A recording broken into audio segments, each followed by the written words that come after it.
오늘도 저희가 주님께 약정한 이 시간에 주 앞에 나와서 하나님 말씀 앞에 섰습니다. 주님께서 약속하신 대로 모든 진리 가운데로 인도해 주셔서 저희가 하나님 말씀을 잘 깨닫고 주님의 말씀을 통해서 주님을 알아가고 우리 자신을 알아가고 이 말씀을 통해서 주님을 알아가는 지식에서 성장해서 주님께서 기뻐하시는 대로 우리 주 예수 그리스도의 장성한 분량에 이르는 그날까지 저희가 이 믿음의 경주를 멈추지 아니하고 계속해서 이어나갈 수 있도록 도우시고 오늘 주께서 부족한 자에게 맡기신 이 말씀의 사역이 온전히 성취될 수 있도록 도우셔서 이 사역을 통해 홀로 존귀와 영광과 기쁨을 얻으시고 우리 모두에게는 큰 유익과 복을 주시기를 간구드립니다. 주님 함께하지 못한 지체들을 기억해 주시고 그들의 마음이 어디 있든지 간에 늘 주님과 주님의 말씀과 주님의 형제 자매들이 모여있는 이 거룩한 집회를 기억할 수 있도록 도우시기를 원합니다. 이 시간을 하나님 아버지 손에 온전히 의탁드리옵고 이 모든 말씀을 우리 주 예수 그리스도의 이름으로 기도하옵나이다. 예. 오늘 우리는 다니엘서 6장에 와 있습니다. 다니엘서는 1장서부터 6장까지는 역사적인 사건을 다루고 있고 7장서부터 나머지 12장은 예언적 내용을 담고 있어서 실제 연대기적 순서로 기록되어 있지는 않습니다. 예를 들면 7장, 9장인가요? 7장, 8장 같은 내용은 실제적으로 5장, 6장보다는 더 앞서 일어난 사건인데도 뒤에 기록되어 있어요. 그러니까 요한복음도 그렇고 또 성경에서 마태복음도 그렇고 교리적으로 그래서 교리적으로 기록되어 있기 때문에 이 사건 순서대로 기록된 게 아닙니다. 그러니까 사건 순서대로 기록된 것은 누가복음과 마가복음이거든요. 그래서 그런 것들이 성경에서 얼핏 보면 모순되는 것처럼 보이지만 그렇지 않은 거죠. 하나님께서 가지고 계신 어떤 기록 의도라는 것이 있기 때문에 그렇죠. 그래서 일단 사건 기록은 1장서부터 6장까지 이렇게 한 묶음으로 7장서부터 12장까지는 예언인데 그 예언도 어떤 예언이냐. 느부갓네살 즉 세상의 왕국들 이스라엘 백성이 하나님으로부터 하나님께 불순종해서 하나님을 버리고 이에 하나님께서도 그들을 버리셨죠. 그래서 70년 동안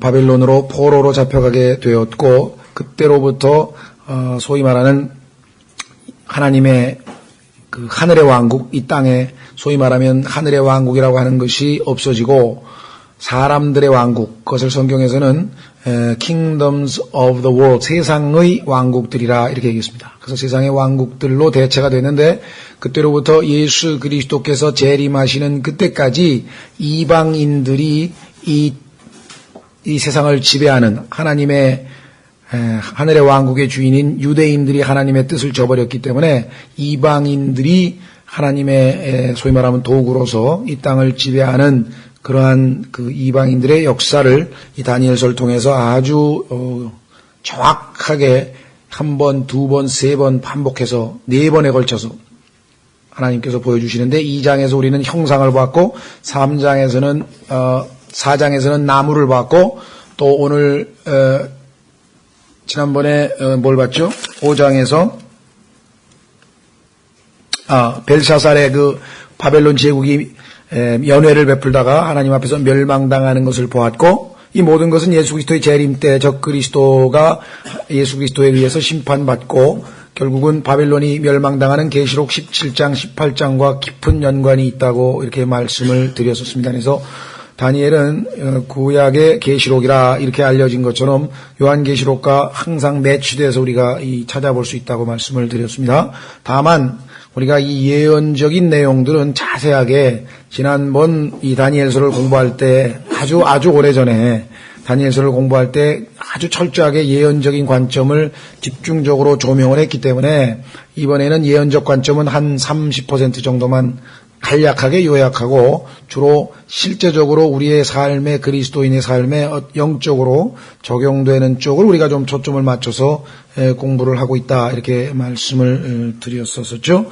그래서 또 나중에 네 번째 보면은 네 짐승이 나옵니다. 네 짐승에 대한 비유를 통해서 드디어 네 번에 걸쳐서 반복해서 이방인들의 역사가 어떻게 될 것이며 예수 그리스도께서 오셔서 이 땅에 소위 말하는 Kingdom of Heaven을 이 땅에 세우시게 될 것이 어떤 과정을 거칠 것인지가 너무나 정확하게 네 번의 반복적으로 예언되어 있기 때문에 정말 아주 귀중한 역사적 자료라고 할 수 있죠. 그래서 보통 우리가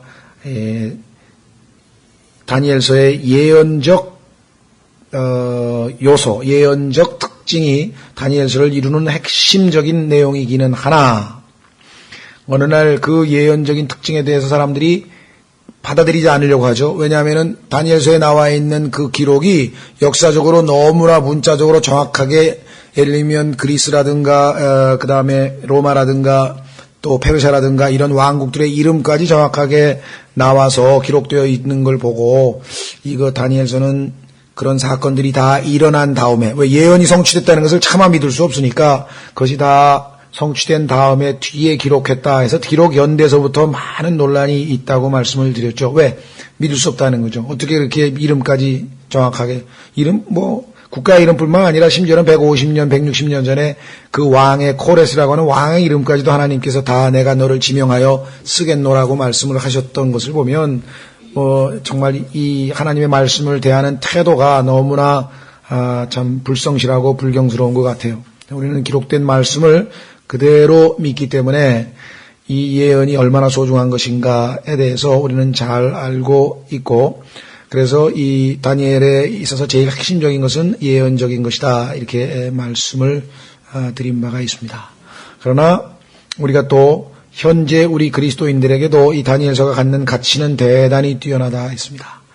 고통당하는 가운데서도, 어려운 상황에서도 꿋꿋하게 믿음을 잃지 않는 그러한 하나님의 자녀들을 신실하게 돌보고 계신 주님을 만나게 되고, 그뿐 아니라 여전히 비록 이 땅의 세상의 왕국들이 겉보기에는 이 세상 신이 통치하는 것 같지만 그 모든 통치는 하나님의 허락하에, 하나님이 허락하지 않으면 이루어질 수 없다는 것, 하나님의 주권에 관해서 다니엘서만큼 또 정확하게 우리에게 계시하시는 책도 없는 것 같아요. 그래서 사실은 이 예언적, 그 다음에 이 실질적 교훈 이런 게 포함해서 공부를 하자면 다니엘서 하나를 가지고 우리가 한 100시간 정도, 계시록 하는 만큼 한 100시간 정도 이상 해야만 자세하게 공부할 수 있지만, 이미 다니엘서에 대해서는 가끔 가다가 마태복음에서라든가 계시록에서도 자세하게 자주 언급이 됐고, 그러다 보니까 우리가 시간적 제약 등을 포함해서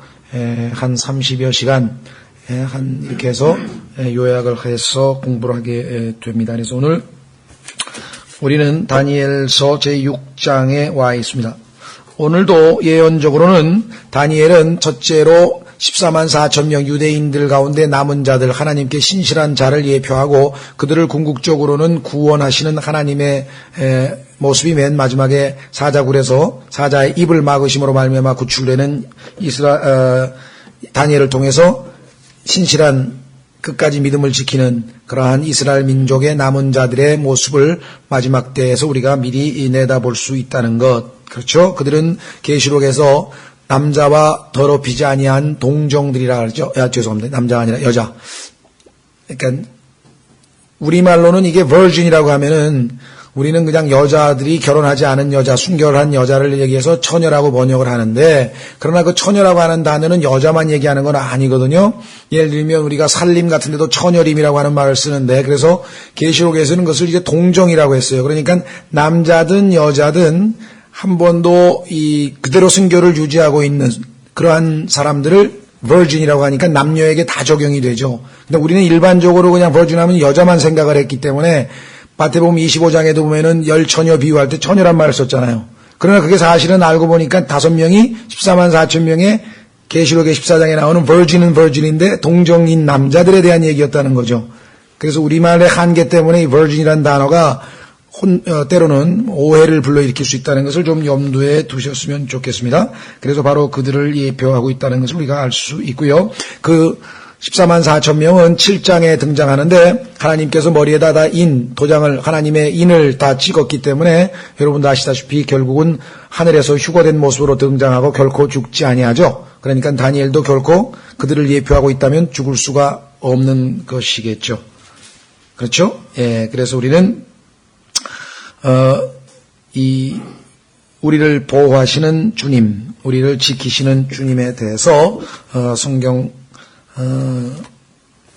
통해서 우리가 몇 구절만 좀 확인해 보면 이 시대 우리 그리스도인들도 믿음으로 다니엘을 지켜 보호하시는 하나님을 체험할 수 있는, 또 알아갈 수 있는 계기가 되겠죠. 자, 에베소서 6장으로 가면 마귀가 오늘날 우리를 여전히 공격하고 우리가 마귀와의 영적 전쟁 가운데 있다라고 하는 사실을 우리가 알 수가 있습니다.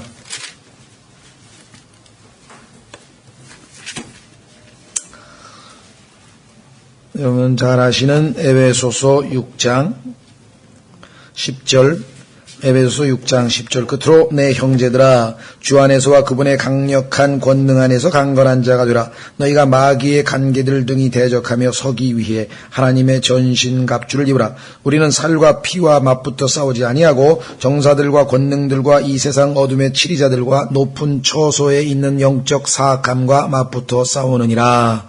그러므로 너희가 악한 날에 능히 버티어내고 모든 일을 행한 뒤에 서기 위하여 하나님의 전신 갑주를 취하라. 여기 보시면 영적 전쟁, 다니엘도 지금 다니엘을 둘러싸고 있는 그러한 통치자들이 다니엘이 제1총리로 부상하니까 정치적인 음모 또는 시기심 때문에 다니엘을 고소한 것처럼 보이지만 사실 그 뒤에는 마귀가 숨어져 있는 것이고, 그 마귀는 끊임없이 하나님의 아들 예수 그리스도가 유대민족의 일원으로, 유대민족의 일원으로 이 땅에 태어나서 결국은 자신을 멸할 것에 대한 두려움으로 유대인들을 핍박하는 것이죠. 그래서 창세기에서부터 하나님께서 이 유대인들을 핍박하는 자들을, 저주하는 자들을 저주하고 복주는 자를 복주시겠다고 하는 창세기 12장의 선언은 마귀가 이 하나님의 뜻을 거스릴 것을 미리 알고 선포하신 위대한 말씀이죠. 지금도 유대인들을 예표하고 있는, 나머지 유대인들을 예표하고 있는 다니엘을 지금 마귀가 사실은 괴롭히고 있는 것이고, 그러한 반유대적 성향은 오늘날 이 시대에도, 예수 그리스도께서 재림하시기 심히 가까운 이 시대에도 전 세계적으로 반유대주의라고 하는데요. 영어로는 그걸 anti-Semitism이라고 하는데, 셈족은 원래 유대인을 포함해서 황인종 전체를 얘기하지만 그 셈족의 대표적인 민족이 유대인이다 보니까 반유대주의라고 하는 말로 사용이 되어집니다. 그래서 전 세계 어딜 가도 유대인들이 환영받는 데는 지금 없죠. 미국은 경제적인 이유로 어쩔 수 없이 도와주지만 미국에 있는 미국의 국적을 가진 미국 사람들은 유대인들을 그렇게 좋아하는 사람이 많지가 않습니다. 그래서 반유대주의라고 하는 것이 또 여기에서 마지막 때에 계시록 때 적그리스도가 유대인들을 3년 반 동안 어마어마하게 박해할 그러한 것들을 미리 예표하고 있는 것으로 우리가 성경에서 확인할 수 있겠죠. 그래서 베드로전서 5장 8절, 베드로전서 5장 8절에 가면 마귀가 지금도, 물론 적그리스도가 나중에 유대인들을 핍박하는 건 물론이지만 지금 현재 교회 시대에도 여러분과 저를 포함해서 주님의 몸된 교회의 지체들을 공격하고 있다고 말씀하고 있습니다. 베드로전서 5장 8절에 정신을 차리라 깨어 있으라. 너희 대적 마귀가 울부짖는 사자같이 두루 다니며 삼킬 자를 찾나니. 여기 있죠. 지금도 계속해서 공격의 대상이 되고 있고, 특히 하나님 앞에 신실한 사람일수록 더 많은 공격을 받을 수밖에 없는 것이죠. 그리고 한 구절 더 디모데후서 4장으로 가시면 디모데후서 4장에서는 바울을 사자의 손들에서 건지셨다는 바울의 간증이 나옵니다. 다니엘을 사자의 손에서 건지신 분은 그때 한 번만 역사하신 것이 아니고 바울을 건지셨고 건지고 계시고 건질 것이시며 또 우리도 지금 현재 건지고 계시고 그러신 분이시죠. 디모데후서 4장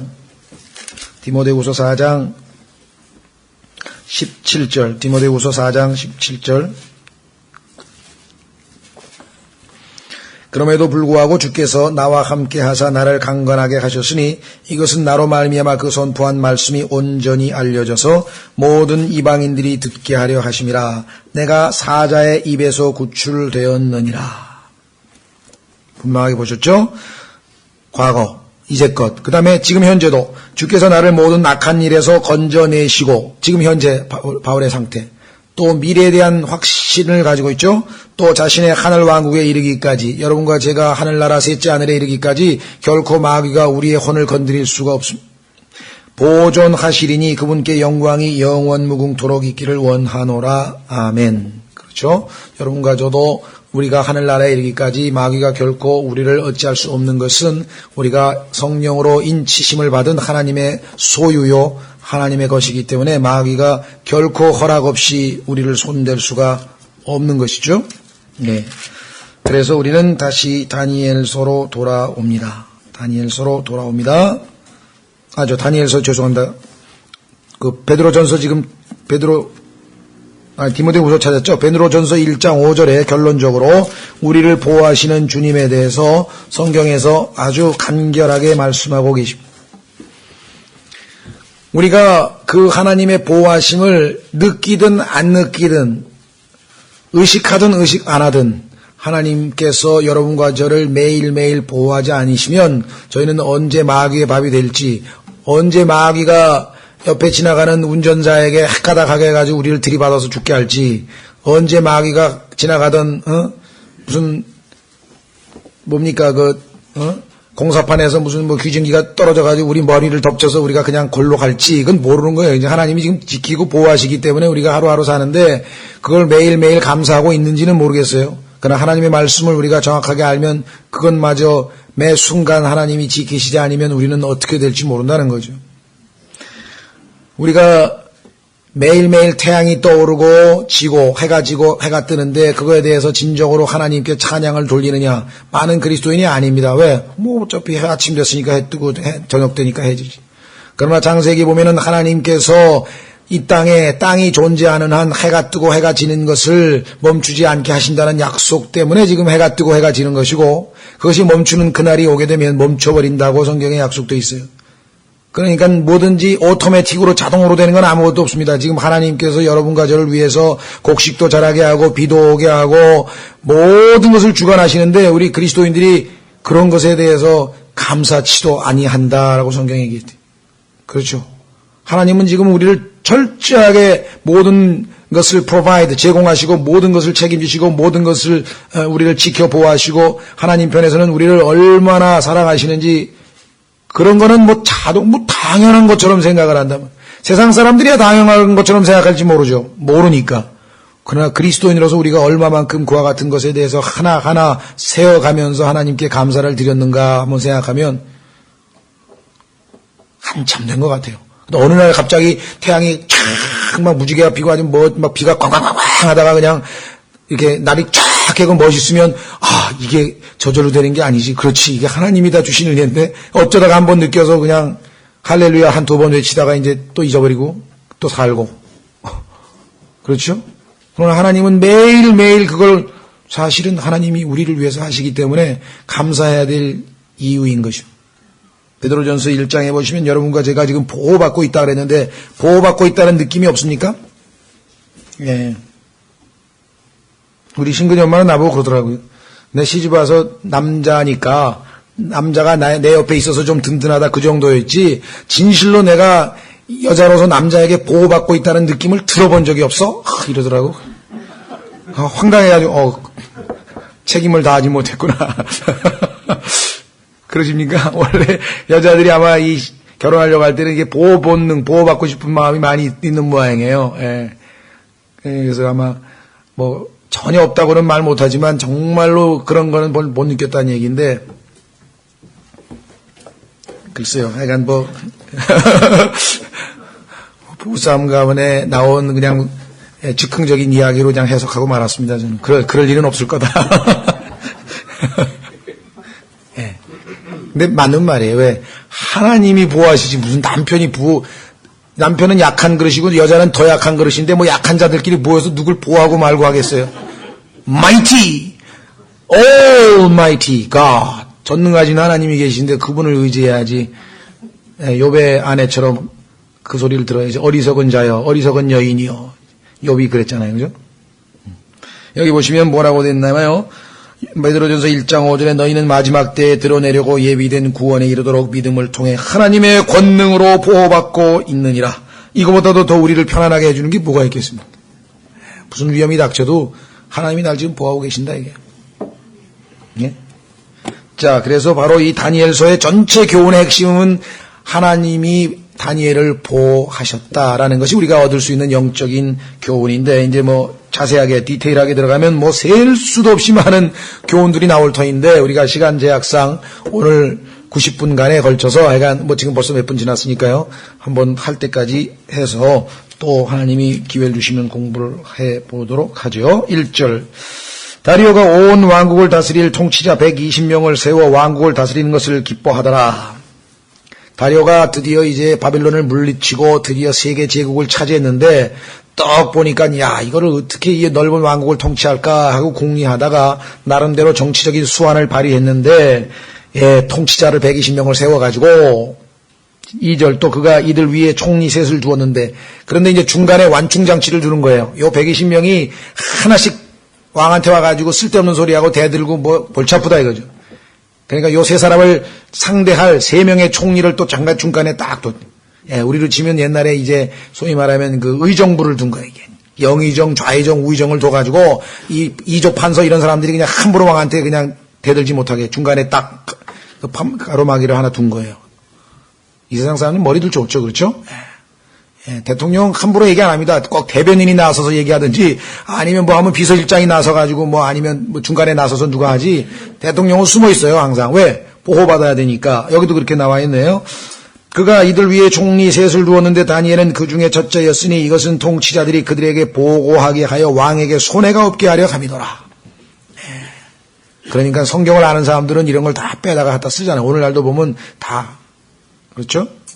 그러니까 아주 머리가 참 좋은 것이라고 할 수 있겠죠.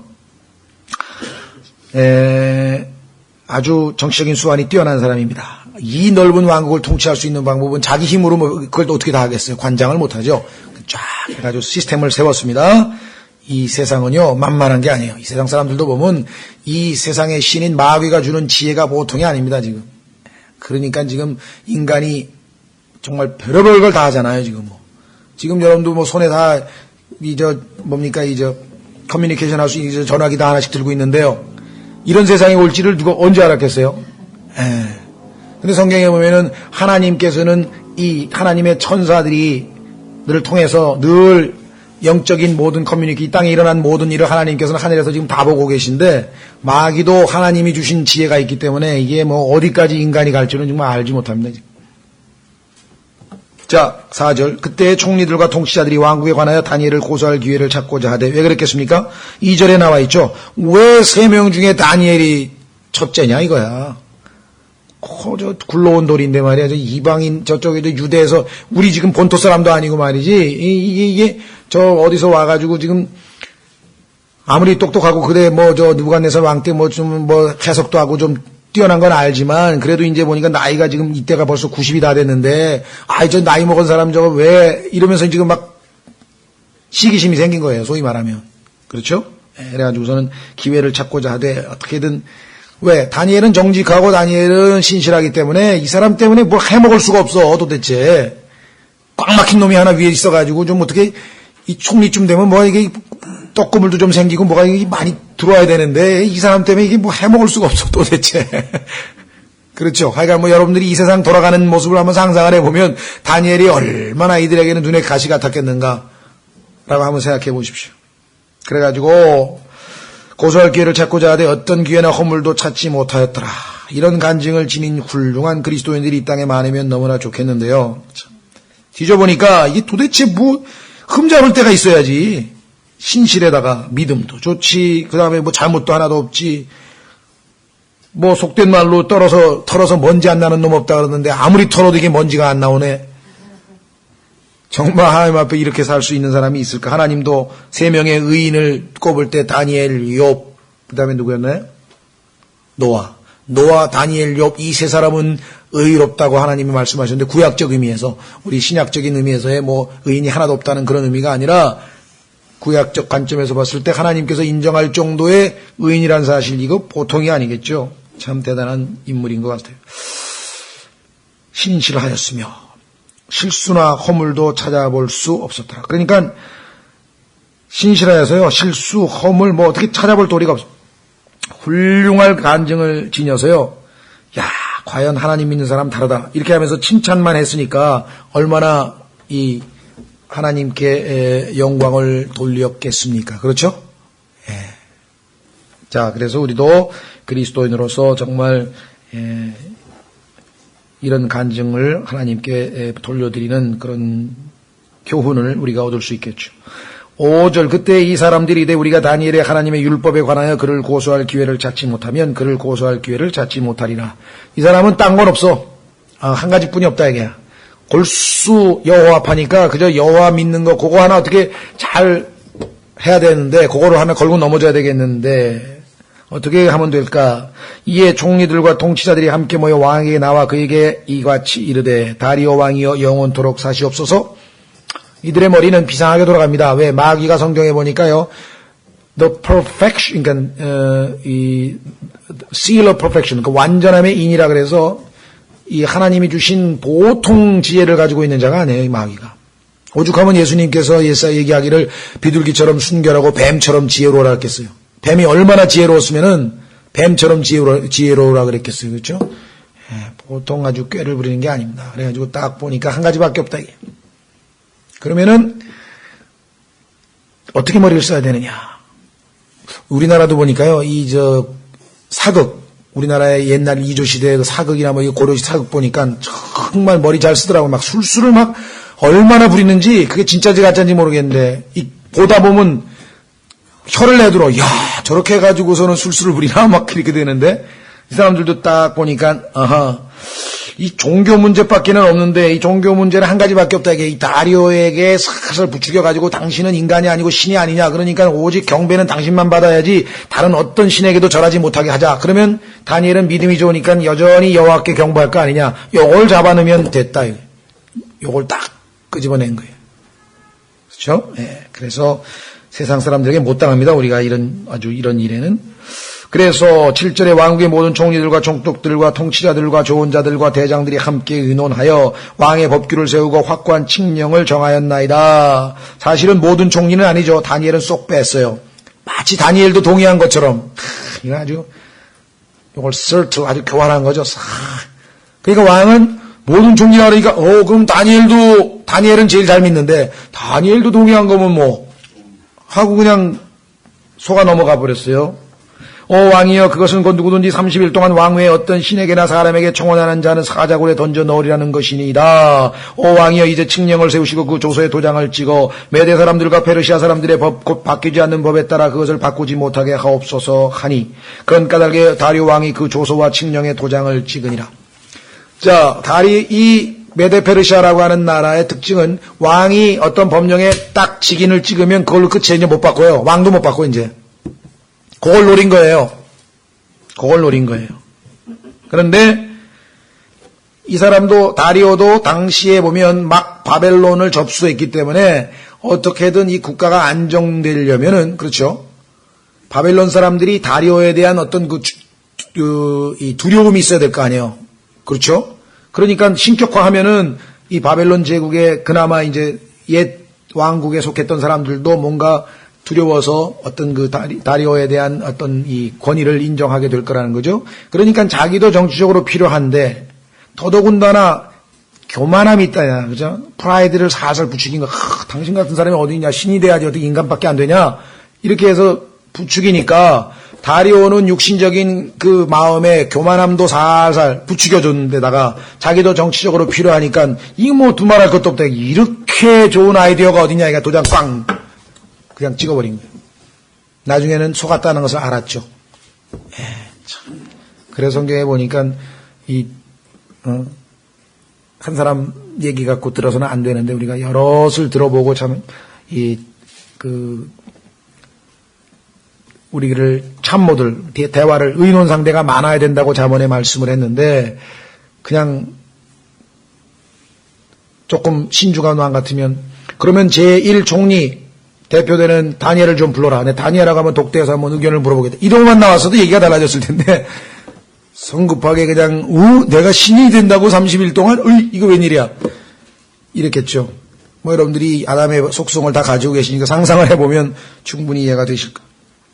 10절 이제 그때 다니엘은 그 조서에 도장이 찍힌 것을 알고도 자기 집에 들어가 자기 방에서 예루살렘을 향하여 창문을 열고 그 다음에 중요한 게 전에 하던 대로 내가 이제껏 90년 동안, 90년은 아니겠지만요. 언제부터 기도했는지 모르겠지만 하여간 10살부터 했다 그래도 80년 동안 한결같이 하나님 앞에 기도하고 그분이 신실하게 나를 돌보시고 그분은 내가 충성을 바쳐야 될 유일한 분이신데 너희들이 나에 대해서 뭐 그런 법을 만들었다고 해서 내가 겁을 먹고 이거는요. 다니엘이 그냥 된 게 아니에요. 그동안에 많은 단련과 체험과 그렇죠. 벌써 다니엘서 2장에서 하나님께서 형상에 대한 해석을 해서 자기의 생명을 구출해 주셨죠. 3장에서 자기 친구들 3명 불 가운데에서 하나님의 아들이 나타나서 구원해 주셨죠.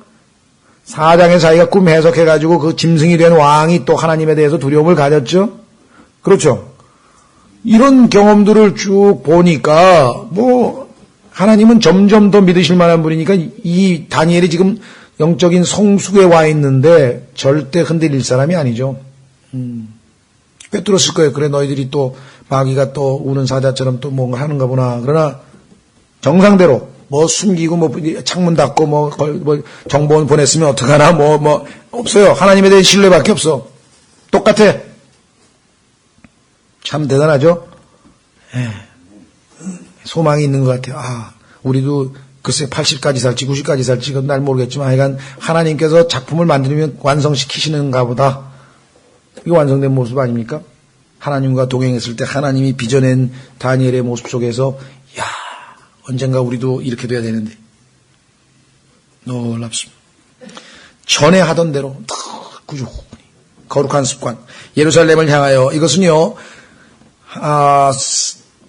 시간이 없으니까 찾지는 않겠습니다. 성경을 찾으면 좋겠는데 열왕기에 보면은 솔로몬이 성전을 완성해 놓고 하나님께 봉헌을 하면서 하는 기도 가운데 이스라엘 백성들이 죄를 지어가지고 전쟁에 나가서 졌다. 하나님이 이제 패배를 허락해가지고 졌어. 그러면은 그때 가서 막 고통스럽고 괴롭고 막 그러면 어떻게 하냐? 그러면 예루살렘 그 하나님이 계신 곳을 바라보면서 기도할 때 불쌍히 여기셔서 이 우리를 다시 건져달라 이렇게 하는 기도가 나와요. 그래서 항상 이스라엘 백성들, 이스라엘 민족은 어디에 가든지 고통 가운데 있고 궁핍 가운데 그러니까 어려운 처지에 있으면 항상 방향을 우리는 지금 위를 향해 하나님을 향해 기도하는 것처럼 이 사람들은 예루살렘을 방향을 틀어놓고 항상 기도하게끔 돼 있거든요.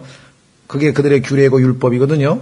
그러니까 당연히 그쪽에다 문 열어놓고 그다음에 하루에 3번씩 그건 아마 당시에 경건한 사람들이 늘 그랬던 것 같아요. 시편에도 보면 아침 기도가 있고 점심 기도가 있고 저녁 기도가 있었고요. 9시, 12시, 3시. 놀랍게도 3시에 예수님은 마지막 기도를 하고 십자가에서 돌아가셨는데요. 뿐만 아니라 12시에 되면 12시에 베드로가 기도하러 올라가가지고 점심때 옥상에서 하늘에서 내려오는 보자기 내려온 사건이 있었죠. 기도 시간이라 그러잖아요. 그러니까 유대인들은 아침, 점심, 저녁 이렇게 3번씩 이렇게 늘 시간을 정해놓고 하나님 앞에 기도를 했었습니다. 그래서 뭐 구약에 보면 이런 예들이 많이 나와 있는데 우리가 뭐 자세하게 이제 성경 공부를 하면 이건 이제 성경 구절을 찾아가면서 읽어가면서 이렇게 하면 참 좋을 것 같은데요. 자, 그래서 우리는 이제 10절의 끝부분에 하루에 3번씩 무릎을 꿇고 기도하며 무릎을 꿇고 기도하는 것 참 멋진 모습 같아요. 네, 뭐 우리가 지금 현대 우리 이런 상황에서는 이렇게 무릎 꿇고 기도한다는 게 쉽지는 않지만 가능하면 정말 이 무릎 꿇는다는 것은 하나님 앞에서의 우리의 겸손의 어떤 그 마음 자세죠. 그래서 옛날에 보니까 누구더라 저기 미국의 그 성경대로 믿는 그리스도인들이 공항 같은 데서 서로 이제 이별하면서 서로 기도할 때 보니까 한쪽 무릎 그들은 이제 우리처럼 두 무릎 꿇는 게 아니라 한쪽 무릎을 꿇고 딱 하면서 이제 기도하는 모습들을 제가 자주 봤는데요. 하여간 러크만 박사님 형제님도 늘 그렇습니다. 강대상에서 이제 저는 뭐 설교 이제 성경 본문 읽고 그다음에 이제 기도하고 설교할 때 그냥 서서 기도하지만 이분은 아니에요. 중간에 테이프가 끊겨요. 왜냐하면 이게 기도합니다. 그러면 무릎 꿇고 이 구석에 여기 강대상에 들어가가지고 기도를 하고 나오기 때문에 기도 소리가 잘 안 들려요. 아주 좋은 뭐랄까요 관습 습관이 아닌가 이렇게 생각을 합니다. 뭐 꼭 따라야 한다는 건 아니지만요. 구약에 있는 여러 가지 좋은 습관을 따라하는 데도 있습니다. 예를 들면 미국에 있는 어떤 교회들은 본문 하나님 말씀 본문 낭독할 때 다 일어납니다. 왜냐하면 느헤미야에 보면 하나님 말씀을 봉독할 때 다 일어났었거든요. 그러니까 우리는 은혜의 시대에 살기 때문에 뭐 그걸 따라해도 되고 안 따라해도 되고 그건 다 그 교회 나름대로 정하기 나름이지만 그래도 그 교회 전체가 다 그렇게 하기로 해서 한다면 아름다운 모습이 아니겠는가 이렇게 생각을 합니다. 자, 11절 그때 이 사람들이 모여서 죄송합니다. 무릎을 꿇고 기도하며 자기 하나님 앞에서 감사를 드리더라. 하나님 이제 곧 제가 사자굴로 던져지게 되었군요. 감사합니다. 미리 앞을 내다보는 다니엘이 나이 90에 이 앞에서 앞으로 벌어질 일을 몰랐을 리는 없을 거고요. 물론 그 뒤에 하나님의 역사까지 꿰뚫어 봤으니까 감사가 나왔겠지만 닥칠 위험은 이미 다 감지하고 있었겠죠. 정치하는 사람들, 우리나라도 지금 김영삼 이런 분들 정치구단이라 해서 앞 돌아가는 거 다 알잖아요. 그 다니엘은 정치 10단 좀 됐을 텐데 이때쯤이면 뭘 모르겠습니까? 그러나 그는 하나님을 알기 때문에 두려워하지 않습니다. 감사합니다. 또 하나님께서 뭔가 나를 통해서 큰 일을 이루시려고 하는군요. 아니나 다를까 다니엘을 통해서 얼마나 놀라운 일을 했습니까? 다음 시간에 1시간 동안 내내 다음 시간 좀 성경을 많이 찾겠는데요. 다니엘이 한 30가지 정도에서 예수 그리스도를 예표하고 있는 예수님 사복음서의 예수님과 다니엘서 6장에 나오는 다니엘과 30가지 이상이 매치가 됩니다. 그건 좀 성경을 찾아서 예수님의 예표로서의 다니엘을 좀 공부하려고 하는데요. 지난 시간에 5장에서는 성령님을 예표하는 다니엘에 대해서 공부했답니다. 그렇죠? 다니엘이 그 안에 거룩한 영이 있었는데 그 영이 하는 역할이 지난번 5장 12절에 자세하게 나와 있었잖아요. 성령님이 하시는 그 역사와 다니엘이 한 내용이 똑같아요. 그래서 우리는 세 번째 치리자로서 인정받은 다니엘이 성령님, 아버지와 아들과 성령, 제3위인 성령을 예표하는가 하면 6장에서는 예수 그리스도를 예표하는 것으로 나옵니다. 예수님도 사자굴에 던져졌었죠? 십자가에 달리셨을 때 그 마귀들이 예수님을 지켜보고 있었다는 것을 우리는 잘 알고 있죠. 다음 시간에 한번 좀 자세하게 그 공부는 할 수 있도록 하고, 자, 오늘은 여기 보니까 기도하더라. 감사를 드리더라. 이 상황에서 감사가 나오는 정도면 영적으로 성숙한 사람이죠. 불안해하더라, 초조해하더라, 이게 아니라 감사한다는 얘기 우리가 쉽게 그냥 이렇게 읽어 내려갈 수 있는 상황은 아닌 것 같아요. 11절 그때 이 사람들이 모여서 다니엘이 자기 하나님 앞에서 기도하며 간구하는 것을 발견하고 벌써 다 정보원을 심어놨는데 그걸 못 보겠습니까? 드디어 기도합니다. 그러면 연락 한 통 받고 쫙 뛰어왔겠죠. 쫙 보니까 아니나 다를까 예상대로 기도하고 있었습니다. 이에 가까이 나아가 왕의 칙령에 관하여 왕 앞에서 아뢰되 오 왕이여 왕께서 30일 안에 왕 외에 어떤 신에게나 사람에게 청원을 하는 자는 다 사자굴에 던져 넣으리라는 칙령에 도장을 찍지 아니하셨나이까 하니 왕이 대답하여 이르되 메대 사람들과 페르시아 사람들의 법 곧 바뀌지 않는 법에 따라 그 일이 사실이니라 하매 맞다. 그대로 했어요. 올무에 걸려들었죠. 13절 그때 그들이 왕 앞에서 응답하여 아뢰되 오 왕이여 유다의 포로들의 자손에 속한 저 다니엘이 자, 요 저라고 하는 단어가 갖는 의미가 상당히 큰데요.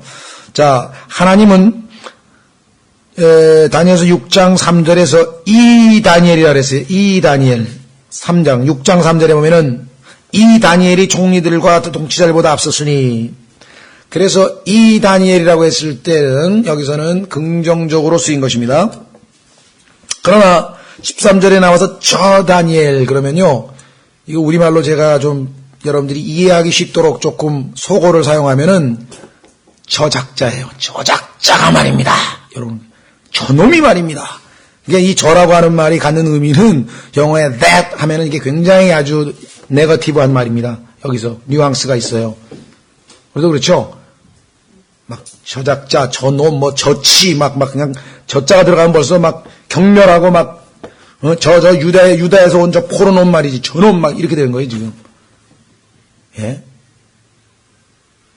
참, 얼마나 그 속에 증오심이 숨겨져 있는지, 마음속에 숨겨져 있는 그 증오심이 이 단어 하나에서 그냥 표출되어 버리는 거예요. 튀어나와 버리는. 그렇죠? 이브도 그랬잖아요.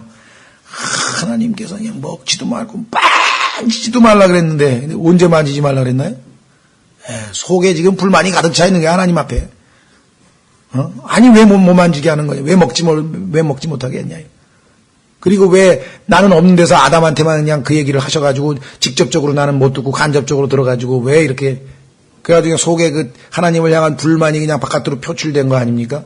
만지지도 말라는 말이 왜 나옵니까? 하나님이 언제 그러셨어요?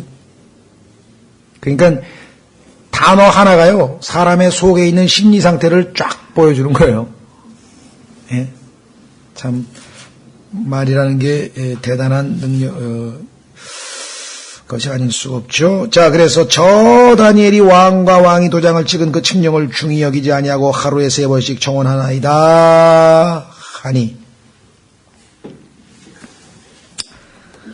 예, 여러분, 사람의 죄악 가운데 로마서 3장에 보면은 사람의 죄악을 쭉 열거했는데 그 중에 하나가 뭐냐면요, 피 흘리는데 빠른 발이란 말이 나와요. 얼마나 잽싸게 이 왕에게 달려갔습니까? 그냥 다니엘이 기도하는 거 딱 목격하자마자, 그래서 그때는 사진이 없었으니까 뭐 증거를 어떻게 만들었는지 모르겠지만 하여간 그냥 왕에게 잽싸게 달려가가지고요 죽이라 이거죠. 사자굴에 던지라. 그게 로마서 3장 15절에 써 있잖아요. 확인해 보겠습니다. 자기의 적의 또는 원수의 약점을 잡으면요 여지없습니다. 그냥 고자질해버려요. 그죠? 학교에서도 막 선생님한테 가서 고자질할 때 보면 얼마나 잽싸게 가는지. 하나님께서 왜 사람들의 아담의 속성 중에 하나가 피 흘리는데 빠르다고 하는 게 이해가 되는 것 같아요. 로마서 3장 15절. 로마서 3장 15절. 13절서부터 보면 그러잖아요. 그죠? 그들의 목구멍은 열린 돌무덤이라 그들이 자기 혀로 속임수를 쓰나니, 왕을 속인 거죠. 속임수를 쓰나니 그들의 입술 밑에는 독사의 독이 있고, 그렇습니다. 살살 꼬여가지고, 그 다음에 16절, 15절, 그들의 발은 피 흘리는데 빠름으로, 문제는 어떻게 됩니까?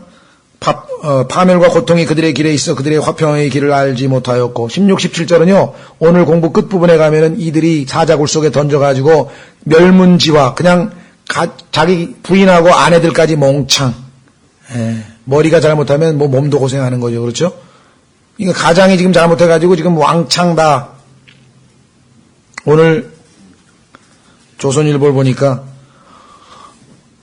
무슨 무슨 어떤 분인데 프랑스 유학을 갔던 아주 지금 70몇 세 되신 할아버지인데 프랑스에 유학을 가가지고 소위 말하는 북한 공작원에게 이렇게 포섭돼가지고 북한 공작원이 됐다가 북한에서 뭐 이렇게 남미 뭐 이렇게 전 세계로 이제 북한 공작원 노릇을 하다가 지난번에 그 영화 배우 뭐 누구처럼 이 90년대에 탈출을 해버렸어요.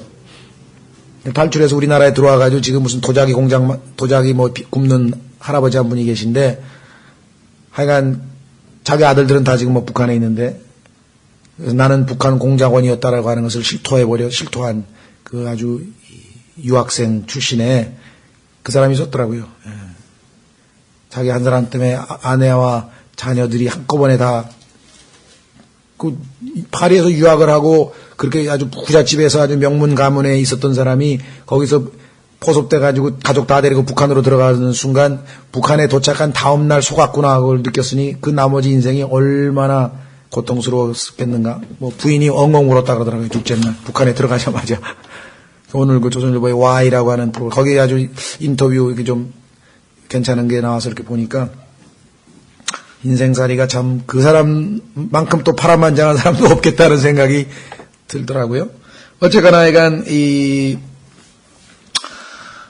흘리는데 빠른 사람들은 결국은 파멸을 당했는데 아버지 잘못 만나서 그냥 아내와 자식들까지 몽창 다 사자굴 속에 들어가서 사자밥이 되는 결과가 뒷부분에 나옵니다. 자, 그래서 우리는 다시 13절. 그때 그들이 왕 앞에 응답하여 이르되 오 왕이여 유다의 포로들의 자손에 속한 유다의 포로들의 자손. 예수님도 유대인으로 오셨는데 유대인들에 대한 미움이 적그리스도가 나중에 유대인들을 3년 반 동안 박해하는 그 미움의 예표로서 여기에 정확하게 유다 자손의 포로란 말이 나와 있죠. 예수님은 유대인으로서 이 땅에 오셨잖아요. 그래서 구원은 유대인에게서 난다고 예수님이 직접 말씀하셨죠. 그러니까 유대인 하면 사탄이 그냥 아주 증오의 대상 중에 대상인 것을 압니다. 그래서 우리는 하나님께서 유대인들을 또 매를 때리시잖아요. 사탄은 괴롭히고. 그러니 우리들까지 나서서 하면 안 되니까 유대인을 복주라고, 유대인들을 축복하라고 하나님이 말씀하셨죠. 우리 이방인들에게는. 14절. 이 왕이 이 말을 듣고 자신을 심히 못마땅하게 여기며 악불사, 실수했구나, 속았구나, 이놈들이 내가 다니엘을 신뢰하는 줄 알고 시기심이 나가지고선 지금 이런 음모를 꾸몄는데 이거 뭐 빼도 박도 못하게 생긴 거예요. 왜? 자기가 도장을 찍어버렸으니 뭐 이제 어떡하겠어. 그래서 자기가 너무 안타까워서 자기가 자기 스스로를 못마땅하게 여기며 다니엘을 건져내려고 그에게 마음을 쓰며 해가 질 때까지 그를 건져내려고 애를 쓰니라. 뭐 사람 불러다가 이러면 안 되느냐 저러게 아무리 설득해봐도 안 되는 거예요. 걸려든 거예요. 이제 이건 어쩔 수가 없어요. 그래서 15절 그때에 이 사람들이 모여 왕에게로 나와 왕에게 아뢰되 오 왕이여 메대 사람들과 페르시아 사람들의 법을 아시옵소서. 곧 왕이 세우는 어떤 칙령이나 법규도 바꿀 수 없나이다 하니. 잘 아시면서 왜 그러십니까? 폐하께서 이 도장 찍으면 이거 아무도 못 바꿉니다. 이거 폐하도 이제 못 바꿉니다. 그렇죠? 이거는 나중에 예표적으로 다음 주에 공부할 때 보면은 하나님께서도요, 하나님 자신이 정하신 법을 바꿀 수가 없습니다. 그래서 예수님께서 죄인들을 대신해서 십자가에 서셨을 때 하나님께서는 그 아들을 봐주실 수가 없었어요. 십자가에서 심판하실 수밖에 없었어요. 이 왕의 처지하고 하나님 아버지의 상황하고 얼마나 예표적으로 잘 맞아떨어지는가 한번 생각해 보십시오. 그렇죠? 예, 더더군다나 이제 보십시오. 16절 이에 왕이 명령하며 그들이 다니엘을 끌어다가 사자굴에 던져 넣으니라. 법대로 집행됩니다. 이제 왕이 다니엘에게 말하이르되 내가 계속해서 섬기는, 이 계속해서란 단어가 또 얼마나 우리 마음에 와닿습니다. continually, 계속해서, 지속적으로. 우리 주변에 한때 왕년에 하나님 뜨겁게 섬기던 사람 많아요. 지금 어디 가 있냐? 교회 안 다닙니다. 지금. 셀 수도 없이 많습니다. 예? 한때 구원받고 그냥 2년 3년 그냥 앞이 안 보이고 막 뒤가 안 보이고 막 그럴 때가 있었어요. 근데 지금 완전히 세상으로 가버려가지고요. 그렇게 사는 사람이 있어요. 그리스도인들 중에 많습니다. 성경에 데마가 있잖아요. 데마. 이 현 세상을 사랑하여 바울을 버리고 가버린 데마가 있잖아요. 데마가 뭐 한둘인가요? 이 땅에? 많습니다. 여기도 보면은 바로 continually, 지속적으로. 디도서에도 우리가 주님을 섬기는 것은 한 번에 이루어지는 게 아니에요. 지속적으로 꾸준히 그래야 그게 뭐가 됩니까? 우리의 성품이 돼요. 우리의 행동은 반복되면 우리의 습관이 되고 우리의 습관은 지속되면 우리의 성품이 되는 것이에요. 성품, 캐릭터 빌딩, 이것까지 가야 우리가 완성되는 거예요. 그렇죠? 성경 공부나 성경 읽기나 큐티나 뭐 기도나 이거 한두 번에 갖고 되는 일이 아니에요. 습관화돼야 되고요. 그 거룩한 습관이 나중에 우리의 성품 자체가 돼버리는 것이에요. 우리는 사랑을 행동에 옮깁니다. 한 번, 두 번. 그러다가 점점 습관화됩니다. 나중에는 하나님처럼 우리도 사랑하는 사람이 되어 버립니다. 그렇죠? 결국 궁극적으로 그렇게 되는 거예요. 그래서 지금도 계속 말씀에 순종하고 이렇게 하다 보면 나중에 우리가 점점 예수 그리스도의 모습으로 변모되어 가는 것이겠죠. 그래서 16절 계속해서 섬기는 데 하나님이 너를 건지시리라 하니라.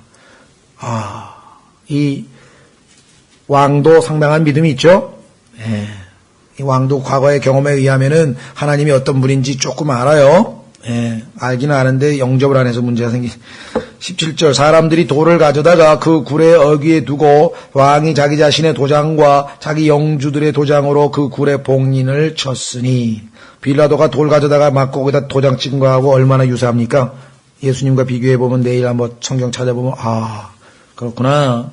이것은 다니엘에 관하여 결심한 바를 아무도 바꾸지 못하게 하려 함이었더라. 예, 왕이 인장을 봉인을 한 거기 때문에 아무도 못 열어. 뚜껑 못 연다. 그렇죠? 예. 안타깝지만 왕은 정말 너무나 쉽게 속아버린 것이에요. 우리도 보면은 누가한테 와서 어떤 사람이 와가지고 누가 말이죠. 어떤 형제가 누가 이렇게 얘기해요. 그렇죠? 그러면 또 다른 사람 얘기도 들어보고 결정해야 되는데 그 사람 한 사람 얘기만 듣고 결정해버리면 이제 문제 생기는 게 틀림없이. 상담도 마찬가지입니다. 중간에 딱 써면은 이제 부인이 와서 무슨 얘기 다 들었다 이게. 그럼 그 얘기만 듣고 결정하려면 안 돼. 또 남편 얘기 들어보면은 남편 얘기는 또 달라. 그러면 이것도 사실이 아니고 이것도 사실이 아니야. 제3의 사실은 따로 있어. 그것을 하나님으로부터 기도해서 알아내야 정확한 진실을 알 수 있는 것이. 그죠? 왜 자기에게 다 유리하게 얘기를 하지? 그렇잖아요. 예, 다니엘한테 좀 물어봤어야 되는데. 18절 그 뒤 왕이 자기 궁궐에 가서 금식하며 밤을 지내고 자기 앞에 악기도 들여오지 못하게 하며 잠을 이루지 못하였더라. 글쎄요. 예수 그리스도께서 십자가에 못 박히시는 그 순간에 하나님도 어쩌면 잠 못 이루셨을지도 모르겠네요. 아버지로서. 예표적으로 우리가 다음 시간에 공부하고요. 어쨌거나 이 왕은 너무나 괴로워서 아무것도 못하겠는 거예요. 자기 실수 때문에 다니엘이 자기에게 신실하게 참 충성된 믿을 만한 이 지금 신하가 이렇게 됐으니까 얼마나 힘들고 마음이 아팠겠어요. 19절 그때 왕이 아침에 매우 일찍 일어나 급히 사자 굴로 가니라. 그냥 아침에 깨자마자 뛰어가서 어떻게 됐는가?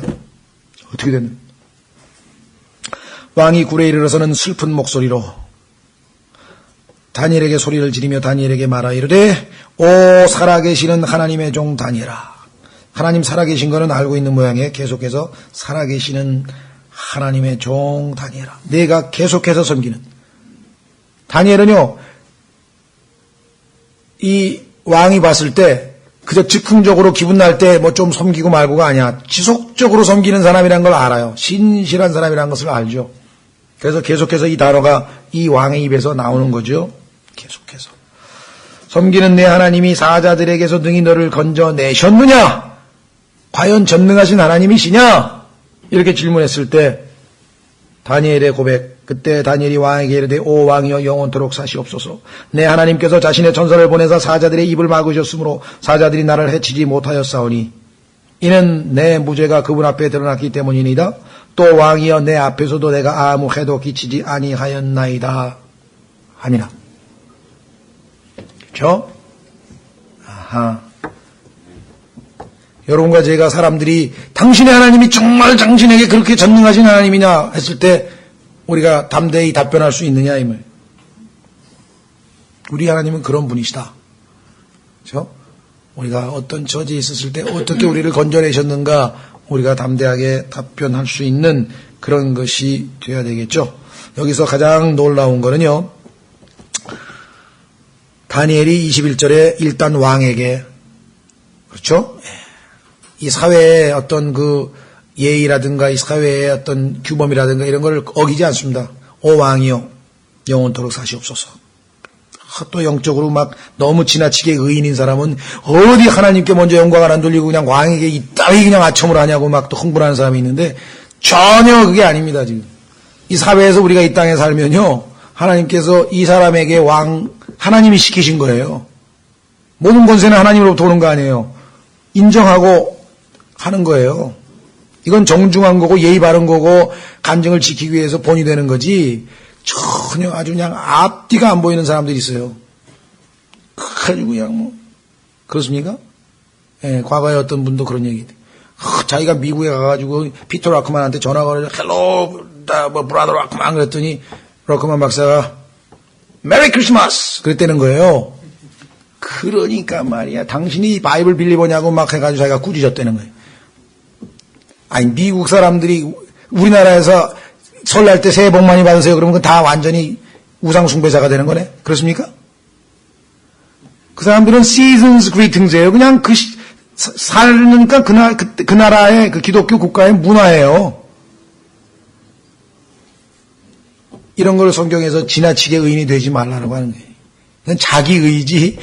예수님은 그렇게 무례하게 행동하시는 분이 아니시거든요. 이거 구분 잘 하셔야 돼요. 그런데 얼핏 보면 막 이런 사람들이 진짜 겉보기에 막 믿음 좋은 사람인 것처럼 착각해가지고 그냥 막 어딜 지금 하나님께 먼저 영광을 돌려야지, 막 왕한테 무슨 아첨하는 소리 나고, 막.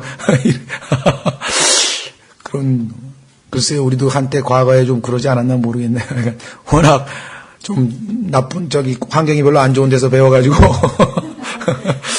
그런 모습이 아마 많이 보였을지도 모르겠어요. 그러니까 조심해야죠, 우리. 오, 왕이여 영원토록 사시옵소서. 왕으로서 인정한다, 이거야. 그러나 중요한 것은 그 다음에 있죠. 이게 중요한, 내라고 하는 단어가 중요합니다. 많은 사람들이 예수 그리스도, 인류의 구세주죠, 이런다고요. The Savior of the world, 그거하고 당신 구원하고 무슨 상관이야? My Savior. 내 구원자가 되셔야 그게 구원이지. 인류의 구원자이신 예수 그리스도 십자가에서 달리신 그분이요. 그럼 멀리 감치 떨어져 있는 그분, 그거하고 개인적 구원하고는 거리가. 성경에 보면 나오잖아요. 하나님께서 Your Lamb, 너의 어린 양을 출애굽기에도 강조하는 게 그거예요. Personal salvation, individual salvation. 다니엘은 하나님을 자신 있게 My God 하고 부를 수 있었죠. 도마도 마찬가지죠. 예수 그리스도 앞에서 뭐라 했습니까? 자신의 의심에 대해서 한번 손 만져보고 찔러보라 그랬더니 너무 놀래가지고 내가 감히 이분을 의심하다니, 그죠? 주는 그리스도시요. my God and my Lord. 나의 주, 나의 하나님이 my Lord, my God. 이제 알았다, 이게. 오늘날 얼마나 많은 사람들이 아직도 예수님이 저 먼 발치에 있어서 예수님과의 깊은 개인적 교제가 없이 멀리 계신 분처럼. 우리가 때로는 공적인 기도할 때는 그렇게 할 수도 있겠지만요. 개인적으로 기도할 때는 주님하고 거의 정말 친밀하게 교제해야 되는 거 아닙니까?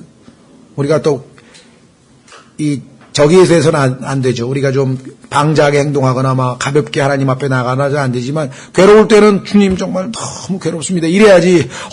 주여 제가 괴롭다는 사실을 이 무슨 형식 갖춰서 하나님 앞에 나갑니까? 멀리 느껴지는 게 하나님은 내 하나님이다. My Father. 예수님 말씀하셨잖아요. 예수님이 아버지를 부를 때 My Father. 그렇죠? 우리가 가끔 가다가 유대인들처럼 하늘에 계신 우리 아버지 그랬는데 우리 아버지란 말은 유대인들이 민족적으로 집합적으로 부를 때 쓰는 말이에요. 성경에서 예수님은 하나님을 부를 때 Our Father 안 썼어요. My Father 하든지 Father 아버지 하던가 내 아버지요 그랬지. 우리 아버지. 우리 이제 동양식 한국식으로 하면 이제 우리 아버지가 좀 그런 뜻이 아니고 내 아버지란 뜻이다 이렇게 되겠지만요. 성경은 유대인들이 집합적으로 사용하는 것과 개인적으로 예수 그리스도를 통해서 하나님과 아버지 아들 사이가 된 것과는 큰 차이가 있는 것입니다. 여기도 지금 내 하나님께서 자신의 천사를 보내사 사자들이 입을 막으셨으므로 사자들이 나를 해치지 못하였사오니. 하나님께서는 사자들의 먹이를 주시는 분이라고 성경에 써 있죠. 욥기 38장에 가면요. 사자가 싹 먹으려고 그랬을 때 하나님이 음성이 들려온 것 같아. 그거 네 거 아니야. 네 음식이 아니다. 네 거 따로 있어. 조금만 기다려. 이제 조금 있으면 더 맛있는 거 온다. 다니엘을 고소한 자들 진짜 살 포동포동 찐 것들 들어온다. 이건 제 생각에 미만 그런 것 같아요. 왜? 여기 보세요. 욥기 38장. 욥기 38장 39절 욥기 38장 39절 내가 사자를 위해 먹이를 사냥하겠느냐? 혹은 젊은 사자들의 식욕을 채워주겠느냐? 사자들이 굴에서 웅크리고 숨는 곳에서 숨어 기다릴 때 그리 하겠느냐? 욥에게 물어보는 거예요. 너는 그런 거 할 줄 몰라. 나는 그걸 다 할 수 있는 하나님이야. 그런데 어찌 네가 나보고 의롭다 말다 깨닫지 못하는 이치해닿지 않는 말을 너무 많이 하는구나. 그거 지금 얘기하고 그렇죠? 그러니까 아마 제 생각에는 하나님이 먹이를 주시는 분이니까 사자가 알아봤겠죠. 저건 내 거 아니야. 어떻게 사자하고 다니엘하고 대화했는지는 잘 모르지만 하여간 사자들이 그냥 입 다물고 있었어요. 참 하나님께서 모든 걸 철저하게 장악하고 계신데요. 왜 그러냐? 사자들이 아마 그랬을까? 가만히 있어봐. 이 사람은 나랑 내가 먹어치울 사람이 아니고 천년왕국 때 나하고 산책할 사람이네. 그잖아요? 가만히 있어봐. 이게 나중에 나한테 지푸라기 풀 먹으라고 나한테 먹여줄 사람이야. 이 사람 보니까. 나하고 산책할 사람이야. 아유, 그러면 먹으면 안 되지. 그랬을지도 모르겠네. 그러니까 재밌게 제가 우스갯소리로 사자도 좀 유머가 있지 않겠습니까? 사자도 그래서 하여간 나를 해치지 못하여서 내 무죄가 첫 번째 보세요. 왜 그랬는가? 이번 일이 내가 감옥에 갈 만큼 하나님 앞에 내가 죄가 있어서 이렇게 지금 사자굴에 들어왔느냐? 아니야. innocent. 나는 무죄야. 하나님 보시기에 이 문제에 관해서는 죄가 없어. 첫 번째가 하나님 앞에서 항상 생각해야 돼요. 남들은 다 무죄라 그러는데 하나님 앞에서 자기가 볼 땐 유죄면 유죄예요. 그건 어쩔 수 없어. 반대로 첫 번째 그다음에 하나님 앞에서 두 번째는 왕이여 왕 앞에서 사람 앞에서 당신 해친 게 하나도 없다 이게네. 잘못한 게 하나도 없다 이게. 우리 그리스도인들은 두 가지의 간증을 항상 지켜야 됩니다. 하나님 앞에서와 사람 앞에서. 우리는 하나님 보시기에 하나님 앞에서는요. 우리는 선해야 돼요. 거룩하고. 그러니까 하나님 보시기에 good, 오케이, good 이게 하나님 입에서 나와야 돼요. 사람들 앞에서는 저 사람은 right, 맞다, 옳다, 틀리지 않다. 이게 인정되지 않으면은 간증을 세울 수가 없어요. 아무리 내가 그냥 열심을 해서 최선을 다해서 막 그냥 헌신을 다해서 막 온갖 막 잠을 안 자고 막 정말 모든 걸 막 금욕을 해가면서 갖다 하나님 앞에 했는데 하나님 보시기에 good works가 아니야. 그건 dead works야. 네 육신이 한 거야. 그건 죽은 행실이지 선한 행실이 아니다. 끝이에요. 그럼 아무것도 소용없어요. 그건. 그렇죠? 사람들 앞에서도 마찬가지예요. 우리가 저 사람은 right, 옳아, 맞아. 저 사람이 맞아. 우리가 틀렸어. 이게 되고 난 다음에 그 사람들이 그러니까 저 사람이 믿는 하나님이 맞는 하나님이야. 이게 나오는 거지. 우리 행실이 틀려버렸으면은 우리 하나님까지 그냥 싸잡아서 다 야, 예수 믿는 것들 봐. 저거 봐라. 이러면 이제 뭐 할 말이 없는 거예요. 그렇죠. 담대하잖아요. 하나님 앞에서 내가 무죄합니다. 왕 앞에서 내 왕에게 해를 끼친 적, 잘못한 게 없습니다. 그럼 하나님께서 합당하게 판결하신 거 아니겠습니까? 그렇죠? 23절 왕이 그로 인해 심히 즐거워하며 그렇습니다. 하나님의 축복이 임하면요 주변 사람들이 즐거워요. 명령하여 그들이 다니엘을 굴에서 끌어올리게 하며 이에 그들이 다니엘을 굴에서 끌어올린 즉 그에게 아무 상처도 보이지 아니하였으니 이는 그가 자기 하나님을 믿었기 때문이라. 이 원인이 믿음 때문이었구나. 조심하십시오. 믿음 자체가 능력 있는 건 아니고요. 그 믿음에 대해서 하나님께서 역사하셨기 때문이죠. 하나님은 믿음을 통해서만 역사하시기 때문에. 히브리서 11장에 가면은 바로 이 다니엘에 대해서 믿음의 행위라고 성경에 써 있어요. 확인해 보겠습니다. 그러니까 다니엘 같은 사람하고 우리하고는 비교할 수 없어요. 이러지 마시고 다니엘에게도 있는 동일한 믿음을 우리에게 주셨고 우리는 더더군다나 성령님이 우리 안에 내주하시면 더 다니엘보다는 조건을 더 잘 갖춘 건데. 히브리서 11장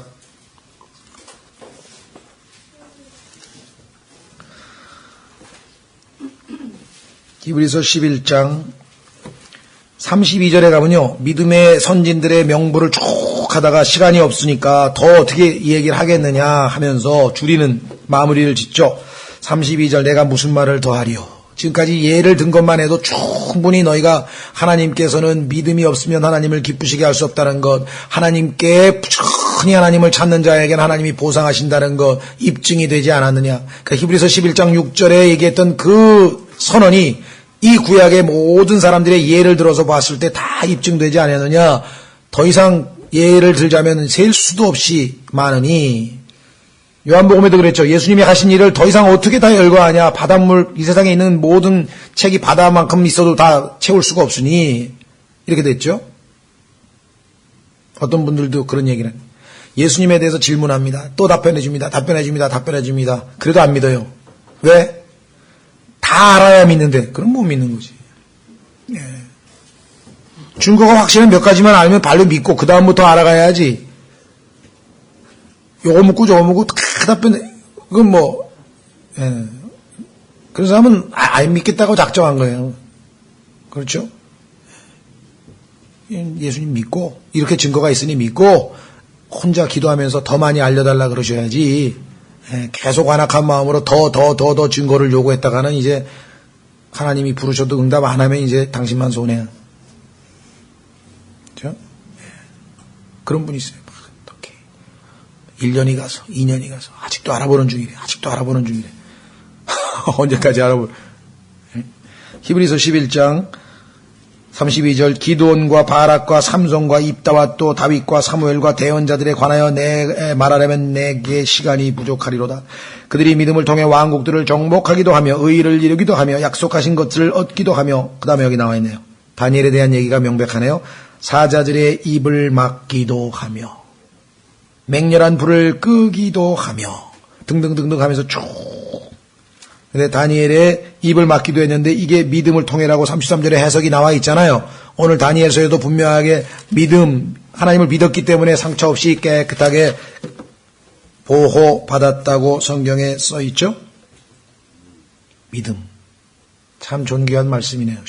정말 귀중한 말씀이죠. 24절 왕이 명령하며 그들이 다니엘을 고소한 그 사람들을 데려오고 그들과 그들의 자녀들과 아내들을 사자굴에 던져 넣으니 그들이 굴바닥에 이르기도 전에 사자들이 그들을 잡아채어 그들의 뼈를 다 산산조각 내었더라. 예? 자, 잠언 26장 27절 가보시면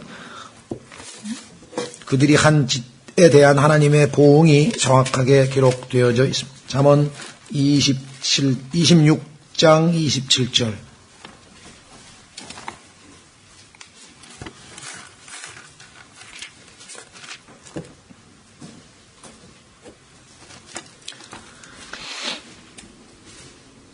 여기 보니까 뭐라고 말씀하셨는가 하니 누구든지 구덩이를 파는 자는 그 안에 빠질 것이요 돌을 굴리는 자는 그 돌에 도로 치이리라. 심은 대로 거두는 거예요. 이게 역사에 너무나 많아요. 파라오 유대인들 태어나면 다 물에다가 빠뜨려서 죽이라고 자기가 군대와 함께 수장당했죠. 하만 남의 목 달려고 높은 무슨 단두대 만들어가지고 자기가 그 목에 달렸죠. 뭐 성경에도 수없이 많이 나오고요. 이 세상 사람들도 많습니다. 남 등쳐먹으려다가 자기가 당하는 거 지금 많아요. 이게 하나님의 법칙이에요. 심은 대로 거두게 돼 있어요. 그대로 당하게 돼 있어요. 예. 뿐만 아니라 잠언 11장 8절 또 잠언에 가면 11장 8절에도 말씀 그대로 이루어졌네요. 잠언 11장 8절 의로운 자는 고난에서 구출되며 그를 대신해서 사악한 자가 오느니라. 다니엘을 대신해서 사자밥으로 사악한 자가 와서 대신 사자밥이 되는 것을 우리가 보게 되죠. 뿐만 아니라 여기 지금 아내들 아까 얘기했죠. 자녀들 한꺼번에 성경에 보면요. 이 아버지가 잘못해가지고 한꺼번에 저기 한 경우가 있죠. 민수기 16장에 보면은 코라라고 하는 자가 하나님의 종 다윗에게 반역을 해가지고 덤볐죠. 아론에게도 덤비고 뭐 이러는 통에 그 아들들까지 자손까지 다 그냥 땅이 입을 벌려서 삼켜버린 그런 아주 끔찍한 사건이 일어난 것을 알게 되고요. 반면에 예수님께서는 하나님께서는 주 예수 그리스도를 믿으라 그리하면 너와 내 집이 구원을 받을 것이라. 아버지가 딱 믿고 중심을 잡으면 만산 가족 전체가 구원받을 수 있는 기회가 있죠. 대표적인 경우가 노아 아닙니까? 노아 덕분에 부인하고 자녀 부부 6하고 해서 7명이 덩달아 같이 구원받게 된 경우를 우리가 보게 되는 것이겠죠. 더군다나 여기서 우리가 얻을 수 있는 교훈은 다니엘이 만약에 이와 같은 비방을 당하고 이와 같은 억울한 고소를 당하고 이와 같은 다니엘의 사자 굴 속에 들어가서 고난당하는 일이 없었더라면 사자의 입을 막으시는 하나님이 과연 알려졌을까요? 세상에. 여러분과 제가 겪는 그 고난을 통해서 하나님께서 얼마나 큰 영광을 받으실 수 있는 것인가 한번 생각해 보라는 것입니다.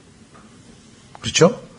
예. 그래서 우리는 참 이 다니엘의 이 체험 덕분에 진리가 전파된 것은 물론이고 하나님께서 영광 받으신 위대한 역사가 일어났다는 것을 우리가 보게 되는 것이겠죠?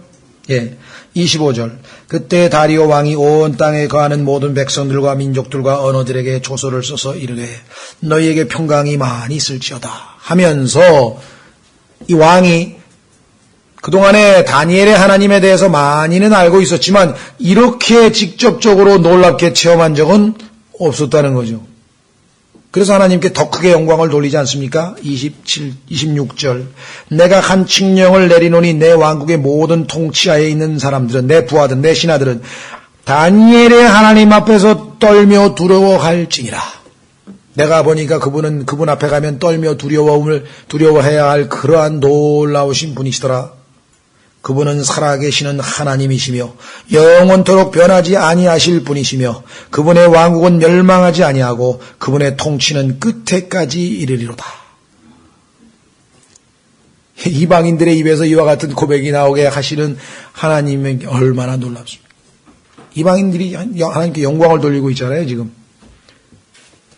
유대인들이 얼마나 부끄러웠겠습니까? 그죠? 아니, 이거 우리가 해야 되는 거 아니에요, 이거? 하나님께서 우리를 증인으로 삼아가지고 우리가 지금 이방인들에게 하나님이 어떠하신 분인가 알려줘야 되는데 이게 지금 하나님께 불순종해가지고 하나님한테 지금 매를 맞는 사이에 지금 보니까 이방인들이 특히 오늘날 교회 시대에 이 땅에 그리스도인들이 그들의 메시아이신 예수님을 구세주로 구원자로 영접하더니 예수 그리스도를 두높이는 일을 이거 빼앗겼죠, 지금. 유대인들은 지금 얼마나 억울하겠어요. 그래서 나중에 그 억울함 때문에 하나님께로 다시 돌아온다고. 그래서 하나님이 그들에게 질투나게 만드셔서 다시 돌아오게 하신다고 로마서에 기록되어 있잖아요. 그걸 보고 바울은 너무 기가 막혀서 오 부요하도다 하나님의 지혜에 풍부하며 이렇게 놀라우신 분이 있는가. 유대인들 뭐 복잡하게 할 것도 없어. 그냥 하나님이 이방인들 자신들이 그렇게 우습게 여기던 이방인들이 복받아가지고 예수 그리스도를 믿고 막 번영이 되고 막 미국이라는 나라가 막 세계 막 1등 국가가 되고 막 그러니까 그냥 유대인들이 그냥 우리 하나님이 왜 축복을 우리한테 안 주고 저기다 주냐 이게. 나 하나님 건데. 알고 보니까 너희가 하나님을 배반하고 떠나버렸대. 회개하고 돌아오라. 그 회개하고 돌아오는 거예요. 그러니까 이 하나님의 지혜가 너무나 놀라우니까 그냥 바울이 그냥 오 깊도다 하나님의 지혜요 하면서 막 감탄사를 연발하잖아요. 그렇죠? 예. 참 놀라우죠.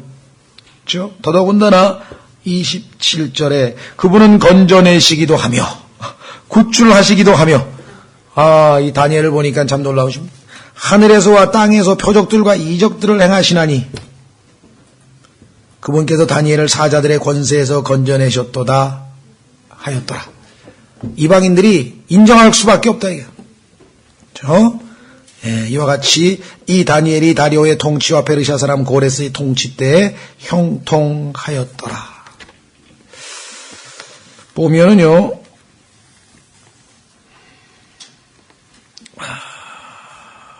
성경 구절을 뭘 찾으려다 또 잊어버렸네.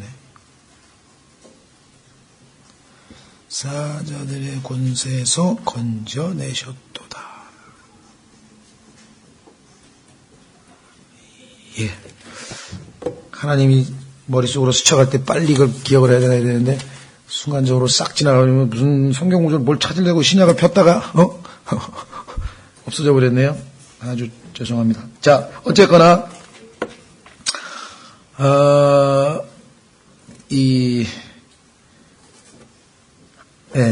기억이 났네. 로마서 14장.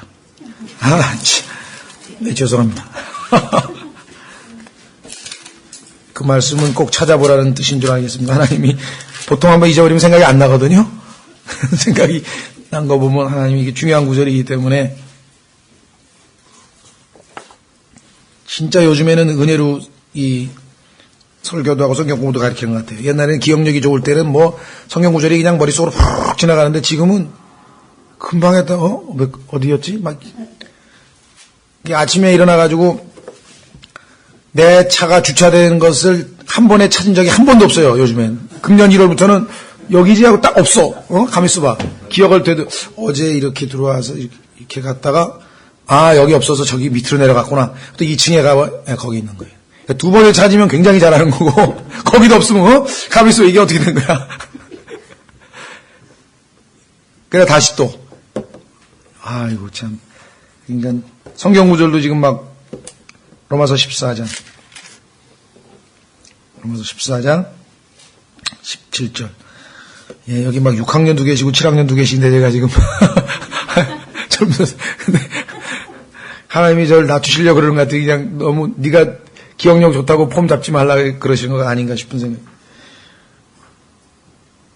그래서 요즘은 약간 떠올랐다 하면 무조건 메모입니다. 무조건 메모. 옛날에 아주 메모도 안 했는데 이제 하나님이 다 적어놔야 돼. 뭐 떠오르면은 설교 아이디어가 떠올라도 옛날에 머릿속에 있다 집에 가서 메모 안 돼. 그냥 운전하다가도 종이 꺼내가지고 그냥 아무 종이에다가 이렇게 메모를 좀 해놔야 돼.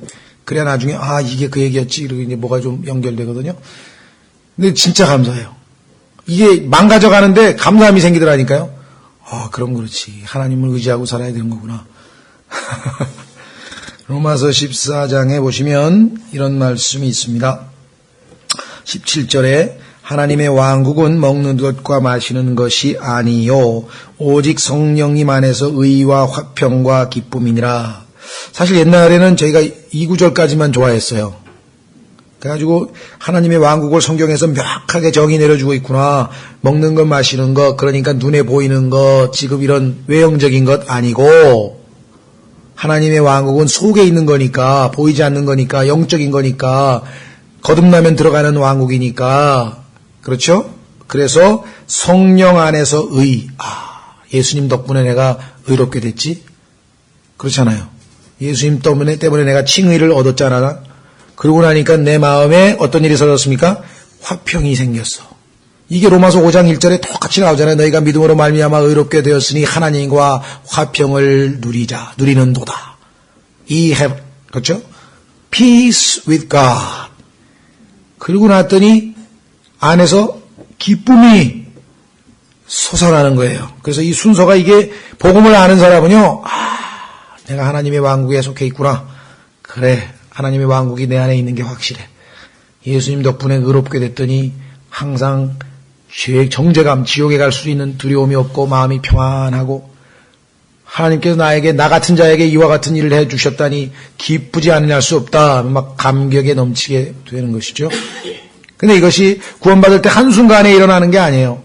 만약에 우리의 삶이 지속적으로 그 의로운 삶을 매일매일에서 삶에서 살아가면 지속적으로 평강이 유지될 텐데 우리가 그리하지 못하면 평강이 깨져버리는 거예요. 그래서 자꾸 염려가 생기고 불안이 생기고 그렇게 되는 거 아니에요. 그렇죠? 그럴 때는 빨리 자백하고 보혈로운 피로 정결하게 되면 다시 의롭게 되는 거잖아요. 그럼 다시 평강이. 그러니까 하나님과 나 사이에는 내가 100% 의롭지 아니하면 항상 뭔가 문제가 발생하는 거야.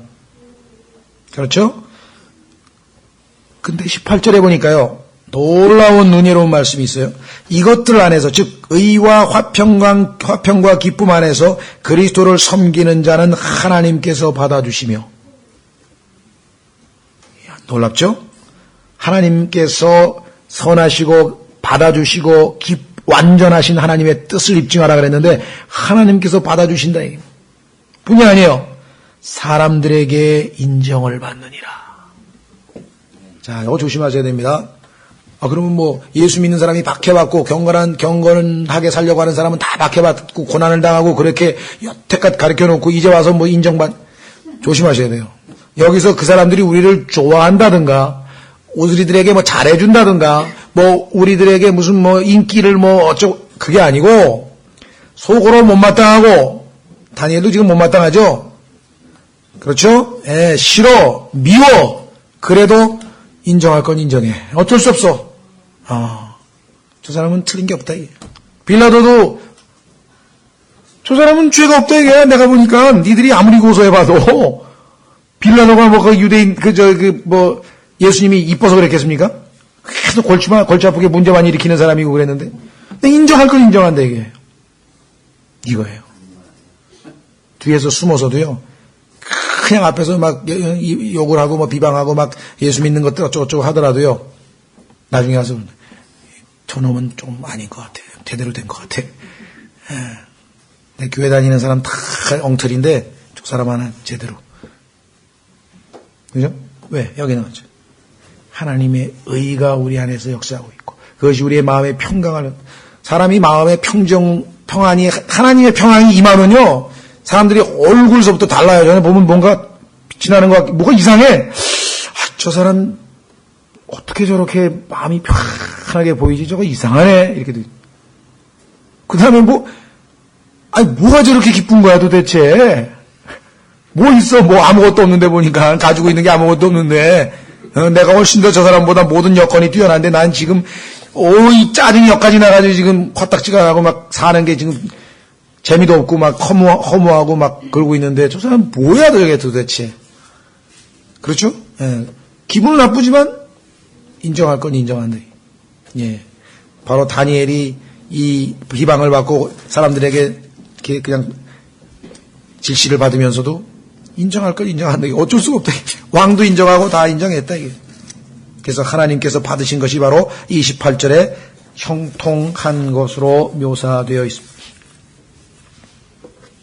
그러니까 다니엘의 위대성은요. 어디에 있는 거 아니?